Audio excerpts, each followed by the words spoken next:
علیکم تماشابینان عزیز.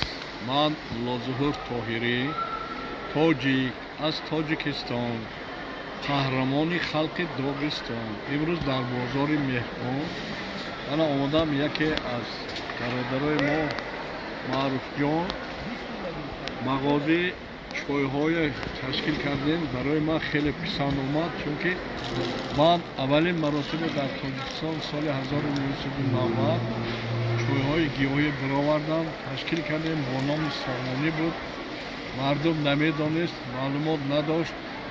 چای برآوردیم، $30,000 با خریدار نبود. اخیر حکومت سفارش داد، алюминий завод 15,000 کارگراش بود، $2 بود. چای گرفتن، ما قرض از بانک خلاص کردیم.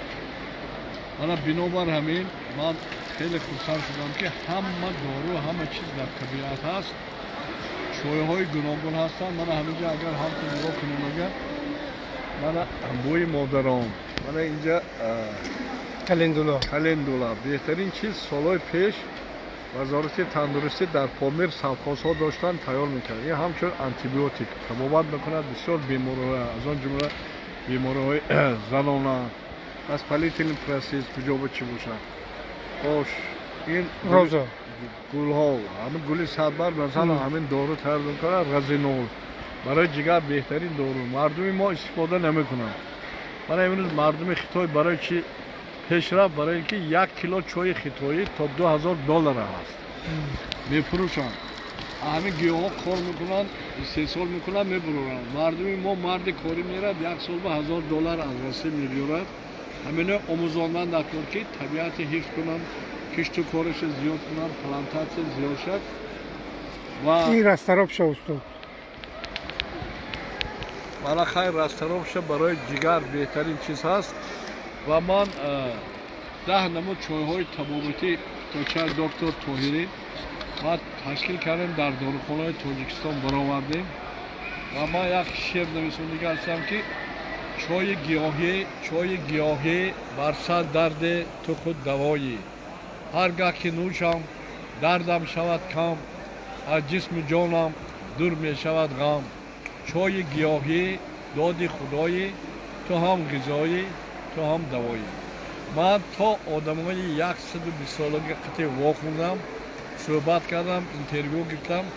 سبب دراز عمری آنها در استفاده بردن ماده‌های عموما طبیعی، تمام گل و گیاه‌ها، میوه‌ها، سبزوات و چقدر با طبیعت نزدیک باشن همه قدر عمری دراز می‌بینن. من اینجا ببینید خوش این بهترین چیز هست. و من برای مردم یک توصیه می‌کنم، همچون کاردیولوگ سالهای 77 تا 86 من در کربلا مرکزی کاردیولوژی کار می‌کردم و یک چیز با نام زردآلو 50 گرم خوش، 50 گرم دالانه، 50 گرم و یک قاشق تخم سبزی در 1 لیتر آب جوشانده اگر آدم‌ها طول 1 ماه نوشند، قریب که پرابلم دل قطعی نمیشه، چون که زردآلو کالی مگنی دارد.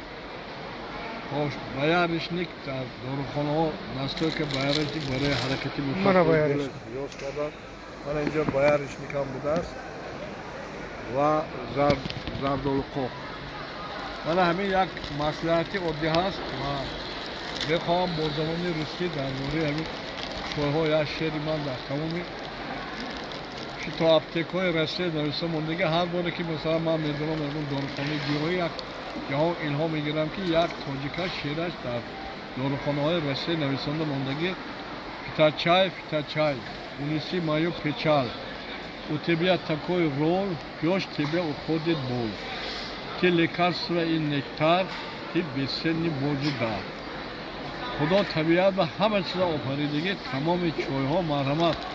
کسی که میخواهد چای‌های بهترین گیرد درون بازار مهربان از درس برآمدن دست چپ همینجا مغازه چای‌های شفابخش هست. همین چای‌ها که ناتورال نی یکان چیز توچه کردگی نیست، میتونه در اونجا خریداری کنید، اون رو تمام درست کنید. سلامت باشید. هزار رحمت استاد.